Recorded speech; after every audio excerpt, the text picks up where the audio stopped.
my shoes and out the door. 5, I'm alive. 6, 7, 8, feeling great. Hello, everyone. Welcome to Beyond Your Wildest Genes podcast. This is Dr. Wanda Lee, and on behalf of my two partners, Dr. Michael and Dr. Noah, I have the distinct pleasure of making a very special announcement today on behalf of our sister company, Beyond Your Wildest Genes Academy. We have a new program to launch, and this one is just for you, ladies. It is Getting to Goddess. It's your turn. We know that you're looking for ways to retain youth and vitality, to get energy and feminine power, and to build health for you and your family. You have an inner goddess. Have you seen her lately? She knows how to care for herself so she can take care of others. She has time and balance in her days, weeks, months, and years. Your inner goddess nourishes herself and those she loves, both inside and out. And your inner goddess creates the relationships and the space in her life to bring her dreams, her talents, and her passions to others. Your inner goddess is waiting, and we're here to help you uncover her. It's time to wake up your inner goddess, and our 4-week online program combines proven information, science, and simple, effective strategies to build your energy, regain your balance, and find your purpose. It's time for you, so let us help. For more information, go to our website, beyondyourwildestgenes.com. Click on the Beyond Your Wildest Genes Academy link and find Getting to Goddess. Or you can get there directly at www.beyondyourwildestgenes.com/getting-to-goddess. We hope you enjoy it as much as we've enjoyed making this program. We have poured our hearts and souls into this course, and we can't wait for you to benefit from it. So thank you again for being part of our Beyond Your Wildest Genes podcast tribe, and we hope you enjoy this week's podcast release. Hello and welcome back to Beyond Your Wildest Genes podcast. My name is Dr. Noah DeCoyer and I am your co-host. Today our guests are Greg Elliott and Jason Moore from Elite HRV and G-Tech Health. We've used personally HRV in our chiropractic offices for nearly 10 years. So personally, I'm excited to bring on a few experts to talk about this mysterious thing called HRV, or heart rate variability. And make sure all of you listen to the end, because there's a special offer on an incredible course that these two guys created. There's a discount code, so listen all the way to the end. How are you guys doing? Yeah, great. Thanks for having us on. All right, so Yes, definitely doing well. Thanks, Noah. Much appreciated. My pleasure. Greg, Jason, I'm going to do your bios and then we're going to get started, okay? Sounds Okay. good. Great. So Jason is the founder of Elite HRV, the heart rate variability platform now used by Olympians, pro sports, doctors, research organizations, and over 100,000 health and performance seekers. Over the past 5 years, he's been researching and using HRV technology, and through active collaboration with the aforementioned groups, is continuously exposed to the latest scientific research and methods for making the best use of HRV and other biomarkers. He used this experience to help thousands of people and hundreds of organizations implement HRV into their lives and careers. Greg is an exercise physiologist and kinesiologist who has worked with various hospitals, universities, clinics, fitness facilities, and sports teams in Canada, the US, and around the world. He completed his Master's of Science in Exercise Science at Bloomsburg University of Pennsylvania, where he attended a basketball scholarship. Greg is passionate about teaching and learning about the latest improvements in the field of exercise, science, rehabilitation, and manual therapy. Whew, I made it through. There's a lot of big words in there. Yeah. You did great. It was better than I could have done. Okay.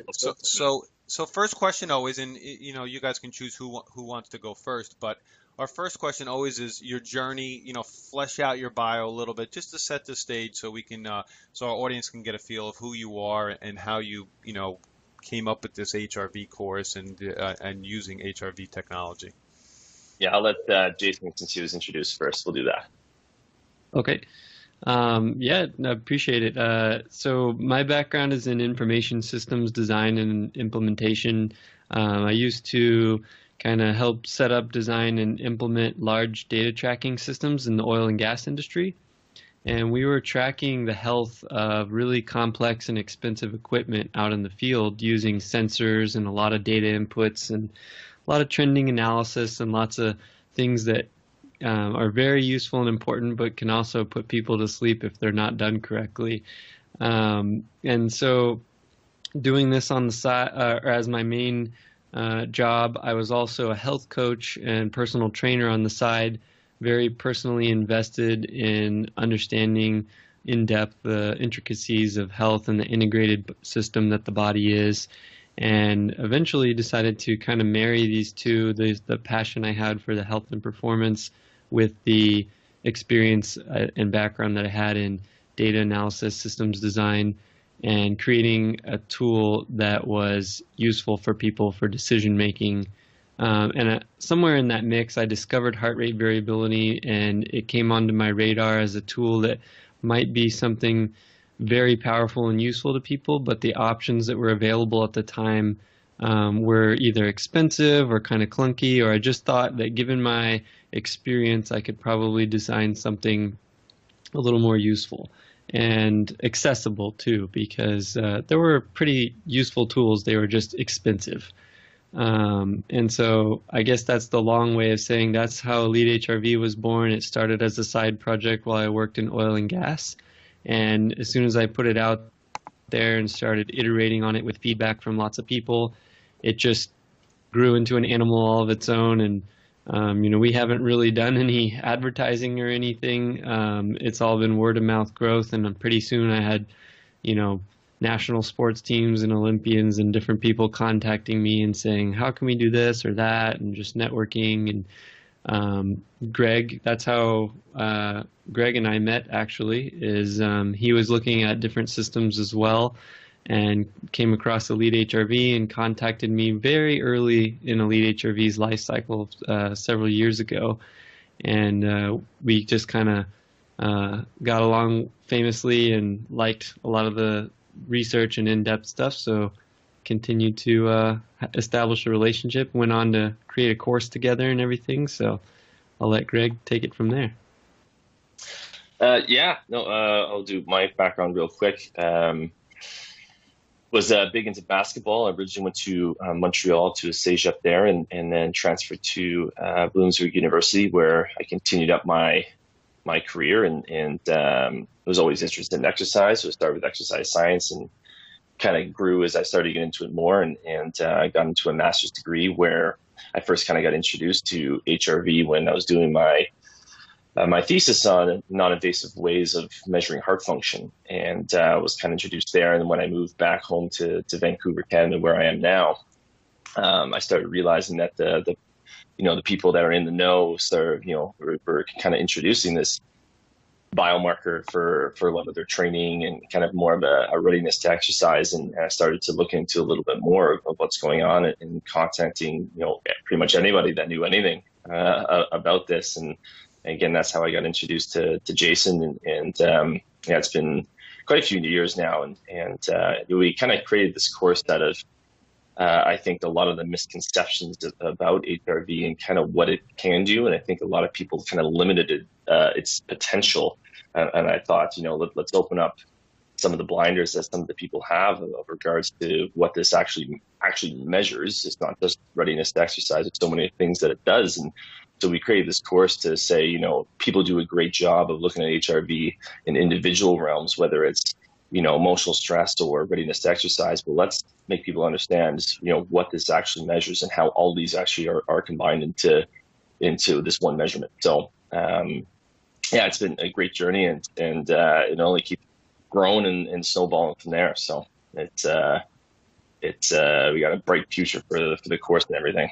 I hear you. Now, so we mentioned the term, HRV or heart rate variability probably more than a dozen times already. So let me consider this question like HRV 101. So guys, what is HRV?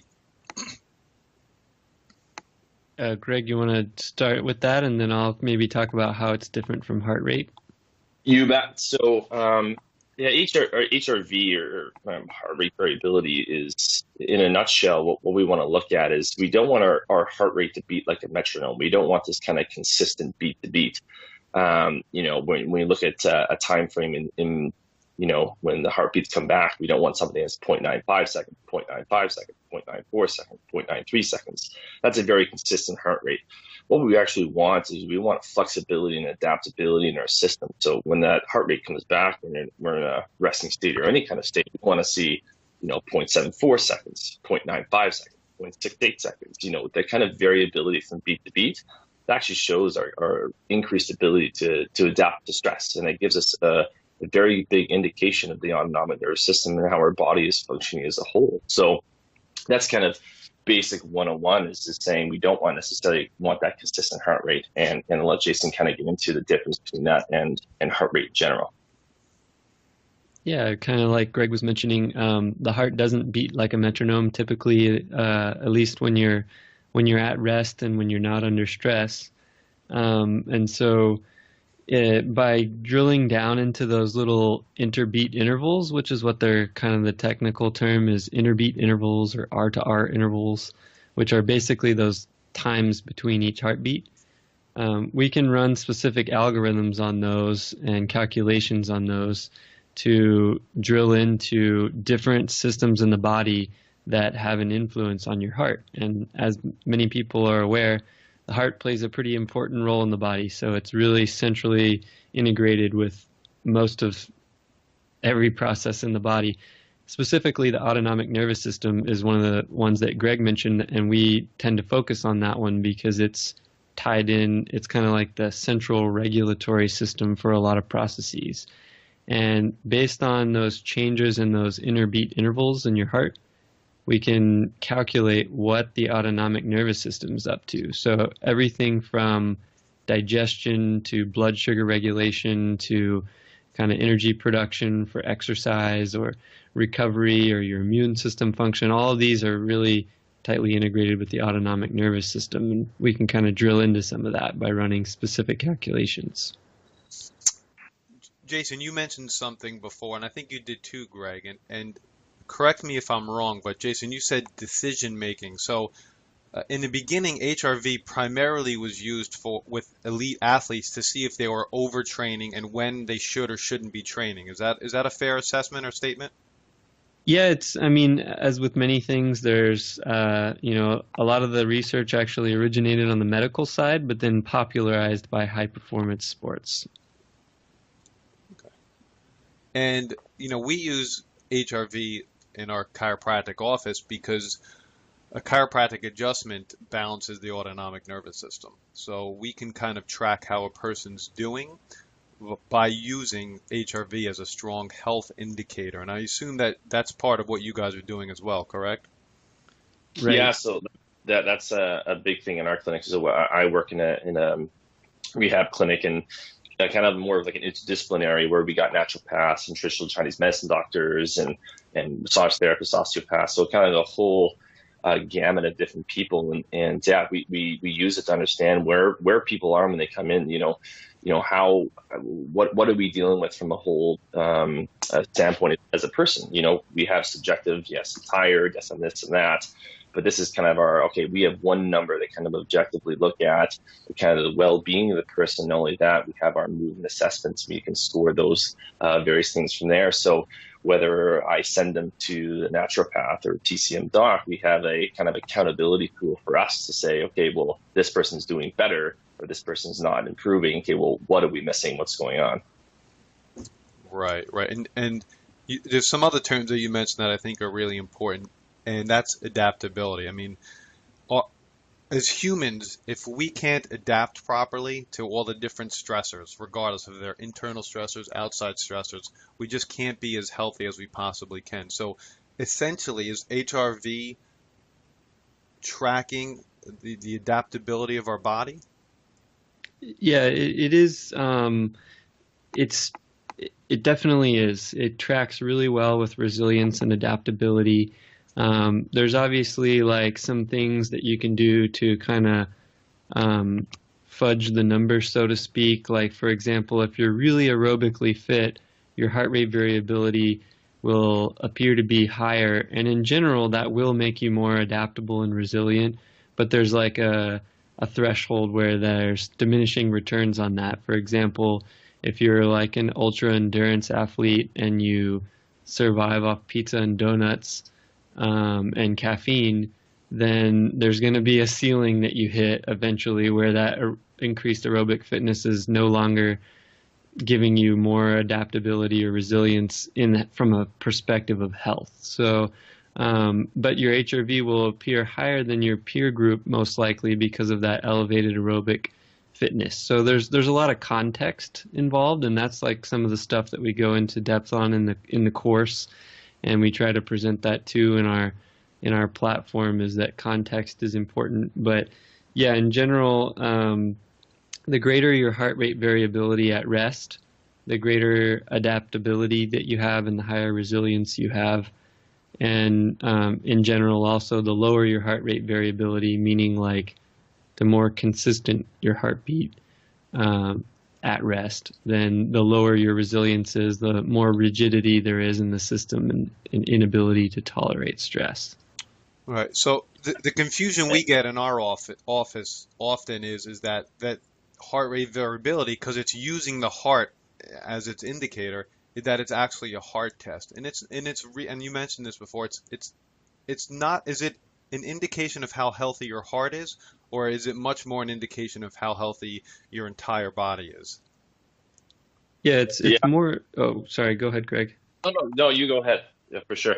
I'll just quickly sum, and you can add up to it, is that definitely if you're having heart issues, that will contribute to systemic condition. So, in one sense, the heart is important, of course, but it is looking way deeper. We're basically using the heart as a non-invasive stepping stone to look deeper into the rest of the body by running fairly complicated algorithms on those beat-to-beat changes. So it's just kind of it's kind of like getting a blood draw to measure, micronutrient status or cholesterol or whatever it is that you're looking at. You're not actually just like measuring the health of just your blood and your in the test tube. You're trying to gain a deeper insight into other processes in the body through that blood test. So we're trying to do a non-invasive measure of the autonomic nervous system and the body as a whole, and using those beat-to-beat intervals as our entry point. Yeah, and what I was kind of say, kind of from a perspective of that, is it's almost like, when chronic stress and all those things kind of accumulate over time, that's when kind of, heart disease necessarily comes back to insulin resistance and all of these things. So for us, it's almost like, is it a heart test? Well, maybe down the road for you, this could be something where it can lead to all sorts of kind of cardiovascular disease or things like that. But no, I wouldn't say it's just a heart test, because like Jason said, it's looking at the processes that affect the heart. So it's kind of a much, much deeper level than just specifically the heart itself. Okay. So now here's a question that's very important for our audience, because our audience runs from the everyday person to the elite athlete to the doctor and everyone in between.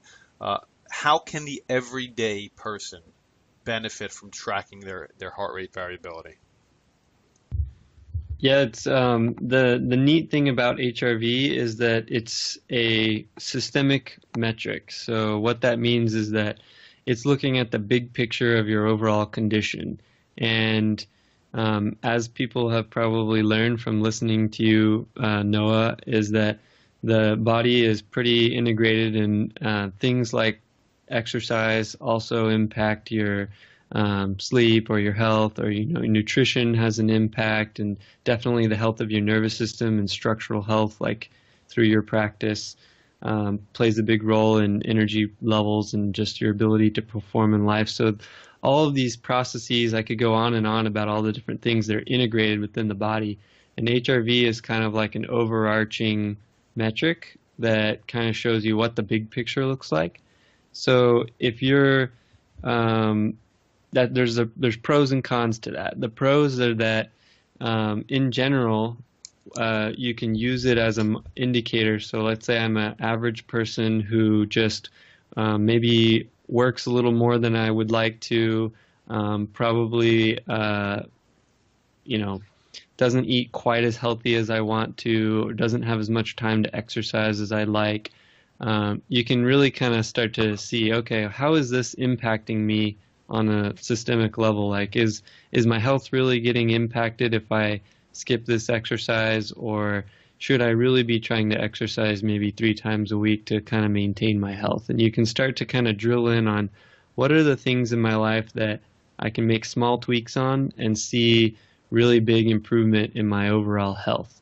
The cons are, like I kind of mentioned, is that you do have to do a little bit of troubleshooting. You can't just measure your HRV and then all of a sudden say, oh, well, it's just because I've been eating too few bananas or something like that. You know, it doesn't give you like a specific recommendation on what to do. But in the course, like Greg can talk about, we have a checklist that people can go through of some of the major contributing areas like nutrition or, you know, sleep and things that have a statistically likely impact on your overall health condition. And then the last piece there is that it's even for the elite athlete or the people who are focused on training. You know, it helps kind of determine what the systemic impact of that training is, how it fits into the rest of your lifestyle, and how the recovery process kind of ties into that. So hopefully that wasn't too all over the place. I'll let Greg talk a little bit more about some of his experience. Yeah, so with HRV, kind of the beauty of HRV is also kind of one of its downfalls is how simplistic relatively that it is, where it's one number to kind of give you an overall picture, but it doesn't tell me necessarily how you came to be that number. You know, just because if someone gives me an HRV report, I mean, I can't relatively say it's because you have heart disease or because you're very emotionally stressed because you just lost your job. You know, it really comes down to this checklist that I kind of developed from a sense where, you know, as I started to implement this and some of the feedback, some of the questions I got from other practitioners goes, well, this is a great score, but what do I do with it? You know, where do I go from here?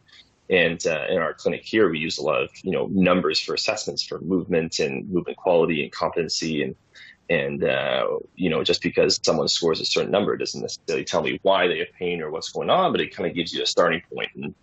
And the checklist kind of comes from just a generalized, okay, let's start from the big picture and kind of narrow down from there. Because, you know, being in kinesiology and osteopathic student, you know, that's kind of, I'm in the rehab realm. But if someone comes to me and you know, they have an aggressive form of cancer, I mean, there's, you know, I can't give a fitness solution to a health problem, right? So they may be in my room complaining of pain, but, you know, some of those things I can kind of help them with, but they got to get medically cleared from there.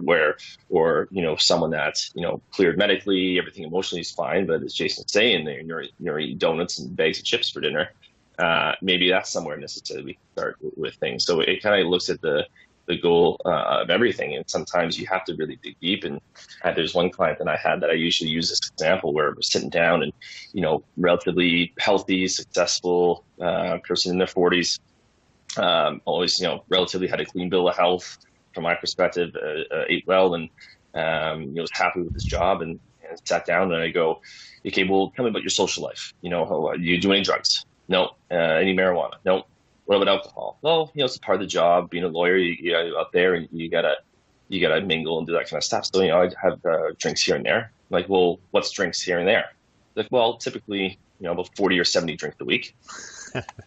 And I go, oh, okay. So that starts to make sense of understanding of why your HRV is 90 one day and you know, 2 the other. You know, this kind of variability where it's all over the map because, you know, that's something that's like, okay, well, this isn't necessarily something that, you know, why are you drinking or why is this kind of, you know, drinking that much? And so it just gives us from that, if I didn't sit down and talk to him about this, let's go over this checklist, you know, who knows if I would have known this, you know? So our intake process is very, very diligent of this. And like I said, it's more of a holistic look. We got to kind of dig deeper. Yes, this is your value, better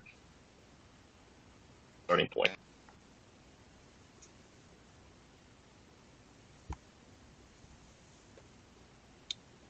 So I'd like to maybe add a little bit too, in the sense that I know, Dr. that genetics and epigenetics are a pretty integrated piece of your work. Yes. And it's something that, it would be interesting to do more research on. And this is something that the evolution of technology has added an interesting thing for individuals can do their own experimentation. But to kind of come back to what I was saying is that I would estimate, based on my experience and based on talking to others and looking at kind of the pieces that you need to have in place to have your optimal gene expression, I would say it's highly likely that elevating your HRV values and using that as kind of a number to help guide you towards better systemic condition would also be, it would also align with kind of setting yourself up for the best gene expression and kind of, there's a lot of repercussions to that, which we don't have to go into. It's beyond my necessarily expertise.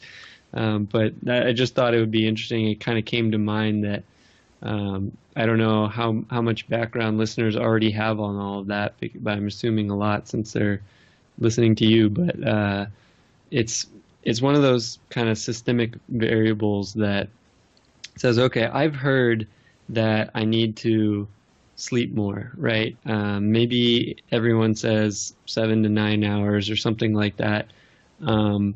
But that's actually like first of all, of course, there's no exact amount that's perfect for everyone, but you can kind of start to do some self-experimentation and say, okay, if I want to improve my overall condition and maximize my gene expression to its fullest ability and kind of, live a better life, pass on the best genetic setup for my offspring and all of this stuff, how much does sleep really impact all of that, right? Like, is it really different if I sleep 5 hours a night versus 8 hours a night?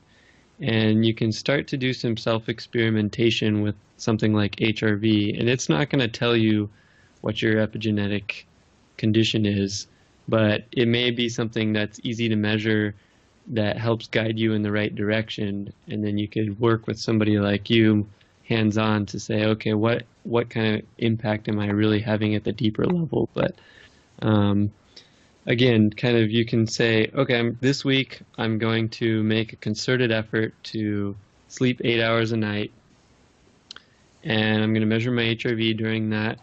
And then next week I'll go back to my schedule of 5 hours a night or whatever and see what the difference is. And sometimes it'll be easy to feel differences in those types of things, but you get a really objective single value that you can kind of track. And, maybe it takes 2 weeks for you to really shift your circadian rhythm to where sleeping 8 hours is comfortable. So you have to kind of play with it. It depends on the person, but you at least get kind of a nice metric that's like, okay, I'm going to play with this one variable, see what happens. Am I moving the needle in the right direction? And sleep's just one example. Exercise is something tons of people are interested in. It's, like I said, high performance sports is one of the arenas that popularized HRV to the masses. A lot of endurance athletes have heard of it and use it for optimizing their training, but mainly because for those folks, exercise is the number one stressor, so to speak, in their life. So if you're training a lot, then the stress of that training most likely is kind of like the single biggest source of stress for you. That's not always the case. It could be, even for some athletes, going through like a divorce or having a relative die or trying to balance a full-time desk job with full-time training for a sport. Those are all other sources of stress that will impact your ability to perform with exercise and training, and they also impact your ability to recover from that training. And so, again, you can kind of experiment with different things and say, okay, well, I'm training for this event and I have all these other stressors that I'm trying to balance. If I just train more am I really getting more out of that training? And I can track heart rate variability. And of course, you want to track things like your actual performance. So you don't want to track HRV in a vacuum. You kind of want to say also, am I performing better, or do I feel better, or do I have more energy throughout the day? Those are kind of nice things to track alongside it. But HRV gives you a nice objective measure of whether you're moving that needle in the right direction. So more training might not be better. You might find that your heart rate variability starts to go down as you add more training. And that's okay in the short term because obviously training is stress and you want to have periods of ups and downs to have adaptation. But if you're continuously pushing that number down and over time, then likely more training is not doing you any good and you're not increasing your fitness level most likely, and or you're pushing the boundaries of your recoverability, and then eventually something may have to give. So, yeah, Jason, that's well said. And let me put in my perspective and what we've done, and then kind of translate into what an individual person can do. And chime in anytime you guys want. But we've been using HRV in our office for about 10 years, or maybe even longer. And about 4 or 5 years ago, we created we basically called it a 30-day paleo challenge, Paleolithic diet. And what we did was we measured the person's weight. We put everybody on a paleo diet, and we also measured their HRV, and we came up with kind of a score. And these patients did a paleo diet for 30 days, and most of them got adjusted too, because we know that improves HRV. And then there was money involved, and the person who improved their HRV and their weight the most, collected the money, and it was it's a nice thing for our office, and we still do that to this day. But we had the HRV. And it clearly showed us that diet had a huge role in HRV, in reducing inflammation. It showed us that exercise has a huge role in improving HRV. Sleep and circadian rhythms, like you meant, chiropractic care had a huge part in it. Stress management had a huge part in it. But I think what you guys have created is an HRV unit, I guess, to say that you can do this individually, or you don't have to go somewhere to actually do it. Is that correct? Like, you guys have technology like that the individual can measure their HRV on a regular basis, correct? right, exactly. Yeah, that was kind of our goal. As soon as I started digging into the research on HRV and networking with people who kind of innovators like yourself in the use of HRV, it became really apparent that to the average person, it would be really useful if they could do their own experimentation, and also the more often you could capture these points of data, and to a point, it's not like you want to measure 24/7 or something like that, but if you can capture just a minute or two each day, then all of a sudden it kind of opens the doors on your ability to tinker with different lifestyle changes and see exactly how they impact you, or to see if they have a big impact at all. Because sometimes things, as you're aware and as listeners may be aware, some things may have a positive impact, but it's very small. It doesn't necessarily mean that it's not worth it, but if you have limited time and energy, you may want to focus on something that will move the needle a bit more. So like you mentioned in that 30-day challenge, that helps people really focus, okay, what are the things that move the needle in this 30 days? And they can kind of play with it. And they could do their own 30-day challenge in addition to, participating in a group effort like that. Yeah, and you're saying about the technology, and just thinking about this, and one thing that I think Jason has done with his company, Elite HRV, is the fact that he's now brought a reliable and scientific measurement to the masses at an extremely low cost.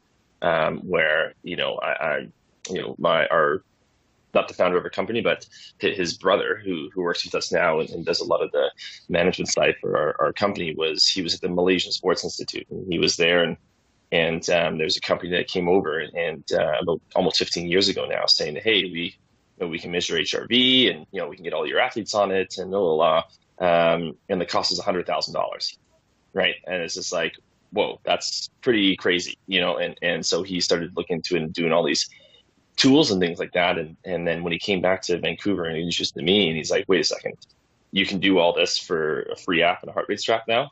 and kind of just blown away by that. So the big push is people like Jason that have come out and developed this measurement tool for HRV for almost pretty much no cost to people. That's why it's kind of really exploding in the mainstream stuff, is the accessibility to the everyday consumer now. The big thing that we saw the differences is trying to educate the people of how to use this technology and use this information for their benefit, for their, not only for their performance, but also for their health. So we saw a big gap when it started to get mainstream away from, the clinic, not the clinic, the lab, and, from this high-end sports teams where sports scientists kind of looking at these values, where, everyday kind of runner that wants to, get an extra, go under the 3-hour marathon time. This is where we saw the opportunity to kind of help those people use this the proper way. I echo those sentiments, Greg and Jason. I believe Dr. Mike bought the first HRV in our office. I forget exactly how many years ago, but I believe it was $10,000. So Yeah. so I totally get it. So now it could be a couple $100 or less, you're saying, right? You're saying it's an app and a heart strap. Is that really ultimately what somebody needs to use your program and to use your technology to measure their HRV?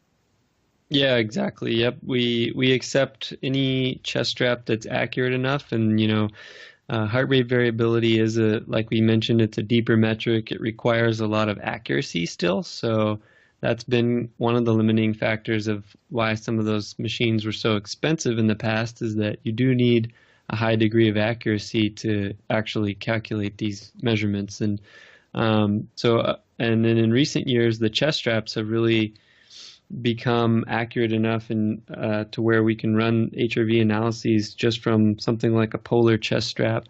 Also, interestingly, the timing of this podcast is that we are trying to take it to the next level a little bit. One of the things that we've learned from listening to people over the years is that now that it's accessible, they're like, okay, well, I want it now in my wrist device or something like that. Like I want my Fitbit or my Apple Watch or something to measure HRV. And unfortunately, those devices are not designed for heart rate variability. They're great for heart rate, but they don't use the same type of accuracy that we need for HRV, but the convenience is definitely nice. So we're actually creating our own hardware this year. We're going to take the plunge and come out with a finger-based solution that in the course we teach in depth about how important accuracy is for heart rate variability. So we're taking it very seriously, but it just thought it'd be interesting to mention to folks that even the chest strap seems to be a fairly big enough annoyance to get people to kind of want to do something else. But we're going to try to remove that barrier too, because what we've seen is that the more people have access to HRV for convenience and cost-wise, is the more that we're learning about it and the more that we're able to improve it and reach and serve more people. We've had some crazy testimonials and emails sent to us of uses for HRV that we'd never even dreamed of in the beginning. Everything from measuring it with racehorses, we have racehorses on our platform, measuring with smartphone apps, and they have their own custom setup for capturing the intervals. But then all the way to, of course, Olympians, high performance sports, law enforcement, the stress of doing that shift work, and obviously there's other stressors of police, fire, military application, down to child psychology. And I say down, I was just picturing height-wise. There's nothing lesser about child psychology, but we've had some really powerful anecdotes of people tackling emotional and anxiety, depression, worry issues with heart rate variability. It's just a vastly wide spectrum, and I don't think that we could have reached all of those people or learned all of that without making it ultra accessible to folks. And if every one of those people had to buy a $10,000 device, then none of them would have. I, We I wouldn't. I agree, and I think you're right on track because everybody's used to wearing a Fitbit or an Oura Ring or an iWatch. I mean, that's just commonplace, and it's only going to be more commonplace in the future. So I think you're right on target there. Yeah, that'll be exciting. We're putting a ton of work into it right now, so it's fresh on my mind. We actually just finished filming our launch video for it. So folks want to look it up. It's called Core Sense, and we'll have a link on Elite HRV. But yeah. Cool, cool. Now I have two final questions for you guys. The first one, and it's a little bit more of a personal question, I guess you can call it that. A day in the life of Greg and Jason, from waking to bed to bedtime. Oh man. Okay. Well, I'll tackle this one first. I'm very much an early riser, as Jason already knows. Usually our meetings occur very early in the morning. Typically up by 5 o'clock. I get in my quick little run in the morning. I live right downtown Vancouver, and so there's like a little waterfront that I kind of do a little bit, about 20, 25-minute little jog from there, and come home and usually at work by 7, whether seeing clients or working on other things, and yeah, typically the last couple of years, me and Jason have really worked on this course quite a bit, and even now we'll mention this at the end, but we're working on the second part of the course itself, and it's quite a beast to tackle through. We've been working on it for quite a while, so from there, and typically see a lot of our clinics, these very complicated rehabilitation clients. So we usually see clients from 7 to about 4 or 5 o'clock. Head home, and usually that's when dinner's made, and then have my son kind of work out in the gym and do a more resistance training workout, and then finish up with emails and things and ready for the day, and then go to bed and get my 6 hours of sleep. So pretty routine. I've always been a very routine person, but that's a typical day in the life of me. Thank you. Very nice. Yeah, I can definitely agree that Greg is an early riser. It's it's an interesting question because I've spent kind of the last several years really trying to figure out, not obsessively or anything, but just tweaking little lifestyle things and trying to build something that really works for me, that's sustainable, and I can get a high degree of output from. So I try to wake up without an alarm when possible, which is now most of the time, thankfully, to having my own business. Took a long time to get there, but kind of wake up and try not to launch right into work. Actually, even for a tech guy, like, I don't keep my phone in my bedroom, so it's in the other room. I get up, go get it, and take my HRV reading. Kind of get a feel for how things are going, and then try to work out lightly first thing in the morning. I'm actually rehabbing a neck injury right now, which I actually don't know if I've announced publicly or anything, but it's the rehab is going well. And interestingly, not surprisingly though, HRV is tracking spot on with my injury and with my recovery and helping me with that. Had a temporary setback in the recovery. HRV also indicated that, as did my pain. Right. But that's going really well. I'm almost back to full function. So once I'm back to normal, I'll probably increase the intensity of my morning exercise a little bit. I don't eat right away or work right away. My first meeting is usually around 9, unless I'm meeting with Greg. And and then that's about when I start my work day. And we cook like 90% of our meals, or 90% of the food. I'm involved in the cooking process. We get most of our food locally from farmers markets and things. So everything's pretty fresh and prepared. So there's a lot of cooking involved. It is time consuming to do that, but it's something I've come to enjoy. I'm also super passionate about this business, so I probably work on it way more than I should and end up not getting offline until 8 p.m. or so. I try to, when the sun goes down, try to basically limit myself to that. But recently we have a lot of projects coming up, so this is like a big stress load example of that people can relate to, is that sometimes I don't get off the computer till 10 p.m., which is like very suboptimal for circadian rhythm.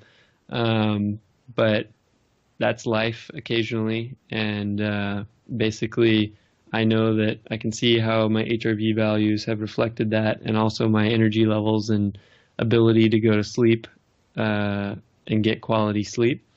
So as we wrap up the launch of this hardware, which is the main thing that's been keeping us working so much, we look forward to reducing that down and getting to bed earlier, going back to our normal schedule of no electronics after dinner. I mean, I say that sometimes we'll occasionally watch a show or something like that while we stretch out or do something, but we don't really watch TV. How about 10 more minutes of day in the life of Jason? No, I'm just kidding. I should have gone into more detail. Mine seems very basic now.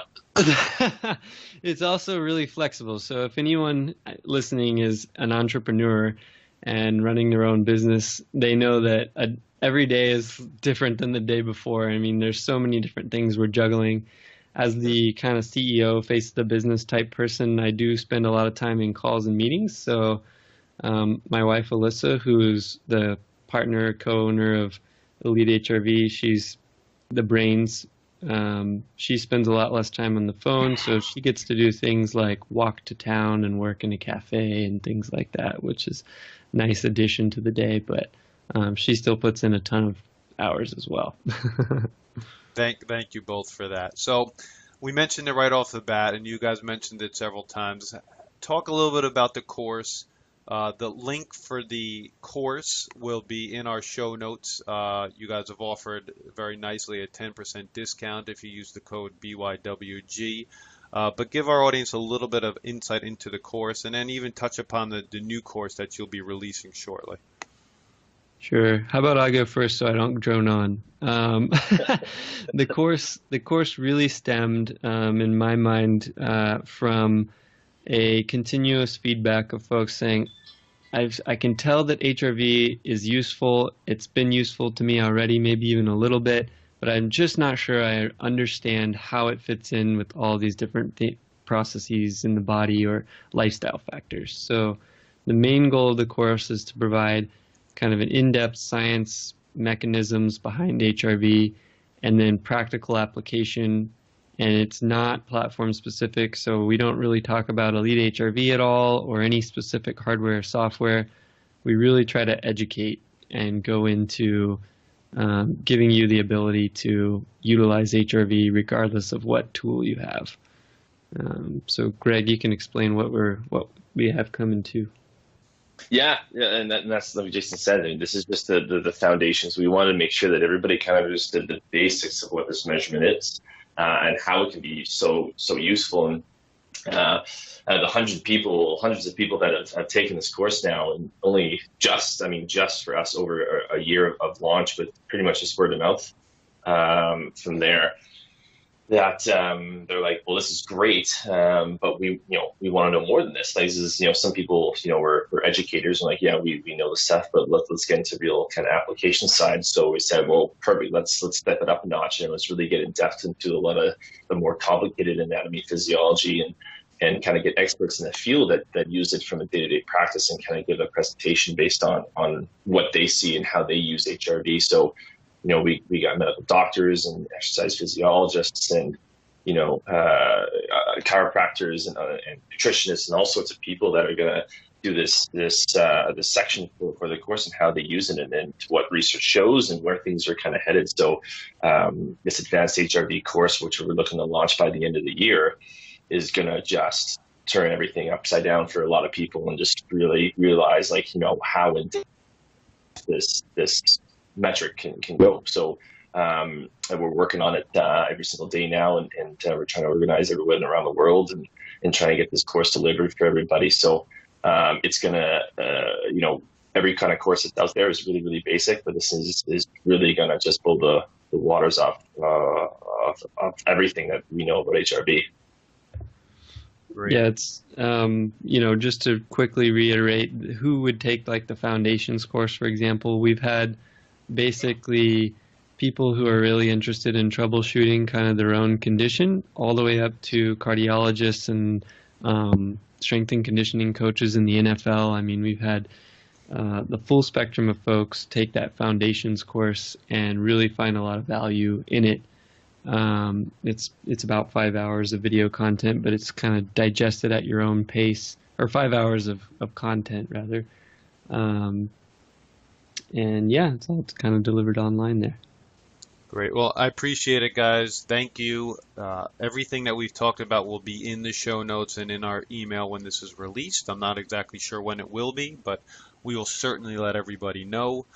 My name is Dr. Noah DeCoyer, your co-host, and you are listening to the Beyond Your Wildest Genes podcast. If you like what you've heard today, please share this with your friends and family and encourage them to subscribe on iTunes. We've just released our newest course. By the time you hear this interview, it's called Getting to Goddess. And to check this out, please go to www.beyondyourwildestgenes.com. Click on the BYWG Academy, and the links to Getting to Goddess will be there. Thanks again, Jason. Thanks again, Greg. Thank you. And as my oldest son, Hayden, says, be awesome and never unawesome.